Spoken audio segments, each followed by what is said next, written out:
Hi, it's KCCK's Culture Crawl. I'm Dennis Green, and Dylan Sires and Christian Day join me now over Zoom today to talk about their latest documentary project. I've had a chance to talk with the two of you several times over the last few months because you've had a lot of projects going on. This will never happen again. We'll never have three things come out in 1 year. Hey, steady work is never a bad thing. No, no. We're going to talk about your documentary, Chiefsaholic, which is a story that we'll tell it a little bit just for those who may not be familiar with it. When we last talked, it was about the documentary that you produced about Lyric and Elizabeth, the girls who were kidnapped and murdered in Evansdale, that Dylan, you first came into contact with that in your reporter life. And when we were talking about that project, we were talking about how it was hard to produce something around a case that was still open, that there was no closure. This project, completely different. You got closure. Boy, did you get closure. Yeah, we had a wild story that it took us 2 years to film it, but we were able to film an ending with this one, which was different than our last project. And an ending in real time, which we'll get to, which has got to be an unusual situation for a producer or something like this to have the conclusion of the story play out in real time. But let's start at the beginning. So this is the story of a Kansas City Chiefs superfan who was pretty popular in social media and well known among the Kansas City community for his dedication to the Chiefs. And turns out he was financing his Chiefs habit by robbing banks. Yeah, pretty wild. You would think that would be like a log line for a Hollywood movie. And no, it's real life. When did the two of you first get involved in this story? So I had a text message from a friend who lives in Kansas City, who is another rabid Kansas City Chiefs fan. And they had sent me a link to a YouTube video by Cole DeRoos, who has a YouTube channel called How About Those Chiefs. And it was just his video on this guy named Chiefsaholic who had been missing, but then had been found in a Tulsa County jail and had allegedly robbed a bank. And at the time, a lot of things were developing and people didn't know his name, and they figured out his name. And there was like the internet sleuthers doing their deep dive on any criminal history and anything about this guy. And quickly I was like, oh, you watch the video and you dive into it yourself. And it's one of those stories where it creates more questions in your brain, in your mind. And that was the first thing that enticed me to send Christian a message. Hey, we should think about doing this. This is a wild story. And then crazy enough, I was able to just send an email to the Tulsa County Jail, and I was able to, send a couple of emails back and forth with Xavier and said, hey, we're interested in doing a documentary on you. Would you be willing to sit down if you get out on bail? Or because at the time it was pretty public knowledge that, at least in the Chiefs Kingdom, that he had these two big bets, a $5,000 bet on the Chiefs to win the Super Bowl, the upcoming Super Bowl, and another $5,000 bet on Patrick Mahomes to win the MVP. The narrative had started that he was a serial bank robber using bank robberies to fund his Chiefs addiction. That we assumed at some point he was going to get out on bail, and he had these bets, and it seemed just what a wild way to get to know someone, and while they're having these bets play out in real time, and you can film them winning these bets out on bail. So he got out on bail and agreed to hang out with you guys, and so you shot him in as he was watching the Super Bowl, watching his bets play out. 100%. And what we had learned was, or at least what he told us, this is a guy who fabricated his whole facade online. Everything he says, you got to take with a grain of salt, but he seemed to be pretty genuine with us when he was talking about his family. He was someone who was very close-knit with his mother and his brother, and through the pauper's affidavit, he claimed to be homeless. And then when we were interviewing with him, basically said he had financially supported his mother and his brother for the last several years, and that he needed these bets to win so that he could take care of them, because he basically at the time knew that he was going to go to jail for the robbery in Bixby at the bank. So he gets out, goes to the hotel, watches it, and it's just, we were starting to understand a little bit of who he is. And again, like what Dylan said, like he fabricated this whole story of who he was online. So we do take everything, like there's probably some truth in there, especially maybe in some philosophy that he probably goes by. But it was pretty incredible in being out on bail, And man, you just do just won more money than we have combined. 55, it was 50, 45. 45, that first one. Yeah. Like we just watched this guy win 45,000 and he'd been in jail for 2 months at that point, 2.5 months. So it's insane. Were you surprised that you were able to get such personal access with him? I think at the time, I guess my bet or our Christian I's bet was that he had such a strong social media presence that we had an inkling that this guy would love a camera in front of his face, right? Someone who's like on Twitter, constantly trolling, making meme videos, someone who had a lot of followers. It seemed like, Attention-seeking behavior. yeah, it seemed, hey, because the first time when we're outside of the Tulsa County Jail, when he gets out on bail, we had no idea how he was going to react to the camera being there. And honestly, when he walks up, he's a big guy, big stature, big muscles, but he's got braces. He's got a high-pitched voice. He's got a goofy demeanor. When he's walking up, he's intimidating, but then as soon as he starts to talk and move, you're like, oh, he's goofy, which I didn't expect. And no pun intended here, but he was disarming. There ended up being several bank robberies that he was accused of. And Dylan, you were one of the first who tumbled to the idea that one of them happened in Iowa. Yeah, so the whole idea of getting him involved in the doc was to get him to do a sit down, like a traditional sit down interview that you do in docs, and you can talk about his background, his life, what motivates him. But the real seed we were trying to hide in there was in the interview.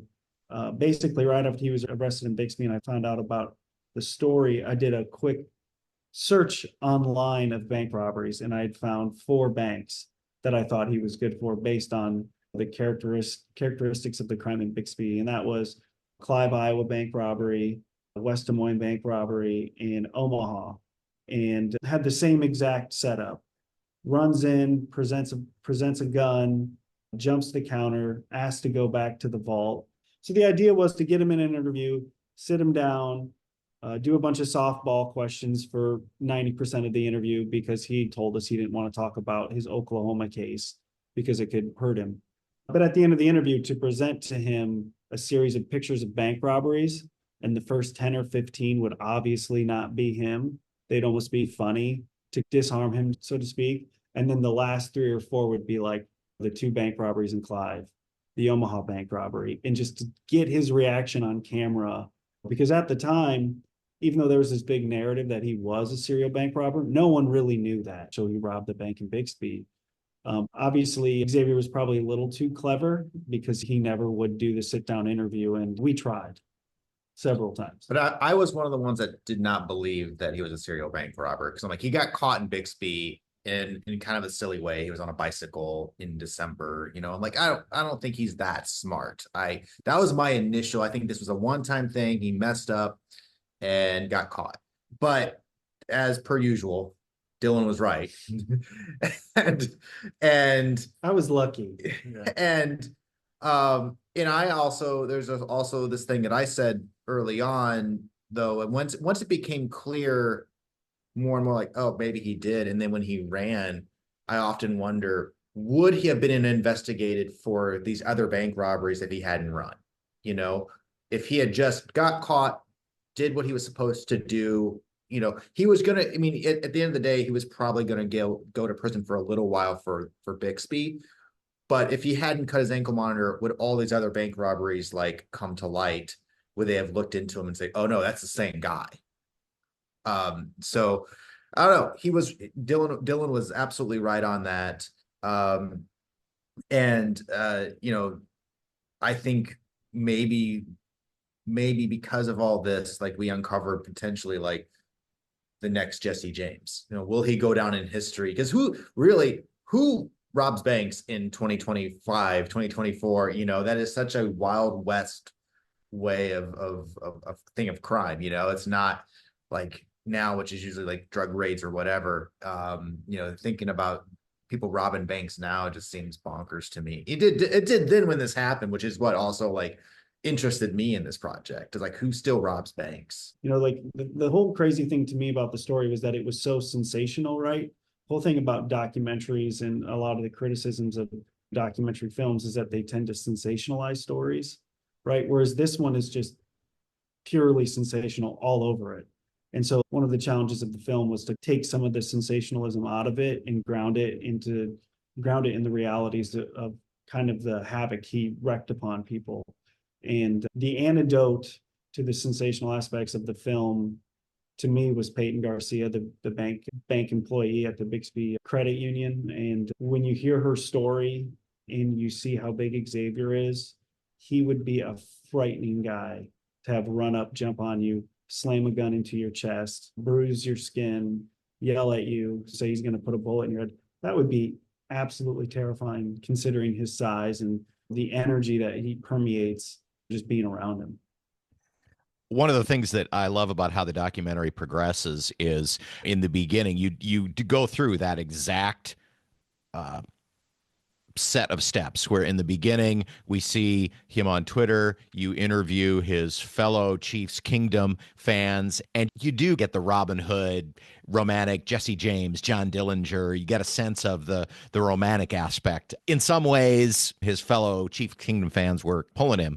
And then you totally pull the rug out from under us when you take out Peyton's story and you see the effect that this had on her. Yeah, that was intentional too. That was always the plan. Like, we juxtaposed to Xavier his greatest moment with us, which is winning the Super Bowl, thinking he's won $100,000 in total, $155,000 from the two bets. He thinks he's won these bets, that he's going to be able to take care of his family. And then that starts another chain of events where then the bank teller is going to sue to try to get those winnings from him, because rightfully they don't believe that Xavier should profit from those betting slips that were probably bought with bank robbery money.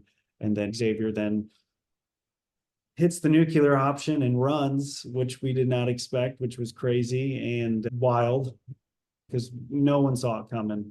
So you missed the opportunity to give him the gotcha interview where you're going to put the pictures of the other bank robberies in front of him, just like on NCIS. Mm-hmm. But then when he ran, you discovered that you had the unusual opportunity of telling this story in real time as it played out.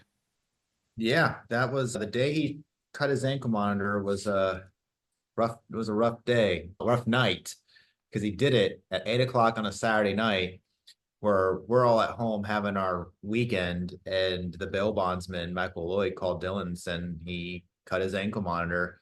And then I'm down here like picking gear out to take with us because it's just going to be Dylan and I, and there's no other crew. And what can we take? How do we cover this? And for the next 2 weeks, we are on the road with Michael Lloyd as he is trying to track down the family and potentially track down Xavier. We got a better grasp of who the family was from watching them and trying to understand like why they lived in a car, what their day-to-day was like. They obviously had patterns. They had habits and things. They'd start their day, they maybe go to Starbucks or something, but they always ended up in a Target parking lot all the time. In fact, one of the reviews on Letterboxd was, this is the weirdest Target commercial they've ever seen. Very rare that you're going to have those. So I felt like we did catch lightning in a bottle. Spoiler alert, they caught the guy. Yeah. And you were there with when Michael the bail bondsman got the news, which is another just amazing moment on camera. Have you had any contact with Xavier since? No, but because I think federal prison protocols, he's not really allowed to talk to the media at all. When he was arrested in Lincoln, California, aka Sacramento, a part of the larger metropolis of Sacramento, we haven't talked to him since, I think the last time we saw him was in the film where he drove off from a preliminary hearing in the Tulsa County case for the Bixby Bank robbery. And that was the last time we talked to him. We were able to film with his lawyer when they had decided to change their plea agreement from not guilty to guilty. The documentary is Chiefsaholic, A Wolf in Chiefs Clothing, now on Amazon Prime Video. So if you have Prime Video, you can watch it. And gentlemen, it's an extraordinary story. And through a combination of luck, but also definitely skill in storytelling, you tell it in such a way that it's gripping and also has closure. Thank you. Thank you. It was a wild story.